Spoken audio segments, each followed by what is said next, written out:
بعد إيرة الكورونا اللي فاتت أصبح كلمة التهاب فطري في الجيوب الأنفية ده حاجة مرعبة بعد انتشار ما يسمى بالفطر الأسود. فاحنا هنحاول نشرح ايه علاقة الفطر بالجيوب الأنفية. كلنا أي عيان فينا لو خدنا عينة من مناخيره ممكن نلاقي فطريات عايشة في المناخير مش مسببة أي حاجة، مش عاملة أي مشاكل. لو أنا عندي حساسية ضد الفطريات دي ممكن أعمل التهاب مشهور عندنا اسمه التهاب فطري تحسسي، أو لو الفطر ده دخل جوه جيب أنفي واتقفل عليه بيبدأ ينمو داخل الجيب الأنفي وبيضغط على الأنسجة اللي حوالين الجيب الأنفي ده.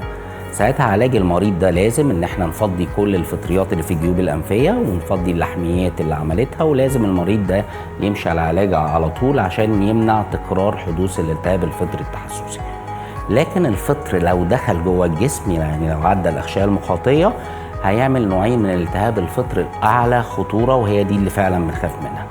يا اما يعمل التهاب فطري حويصلي او اللي هو بنسميه جرانيولوميتاس فانجل ساينوسايتس، ده لو كان المريض مناعته قويه. المشكله الكبرى لو المريض مناعته ضعيفه، بنعمل ما يسمى التهاب الفطر متشعب اللي هو الفطر الاسود. وليه سموه فطر اسود؟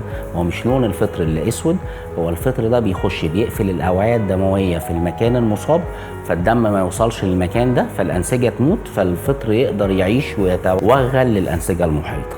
وده من اكتر التهابات الجيوب الانفيه اللي فيها مشاكل وممكن تؤدي للوفاه، وده فعلا اللي بنخاف منه. فمش كل التهاب فطري في الجيوب الانفيه نخاف منه، بس لو حصل التهاب فطر اسود هو ده اللي فعلا لازم نتعامل معاه بحرص وجديه.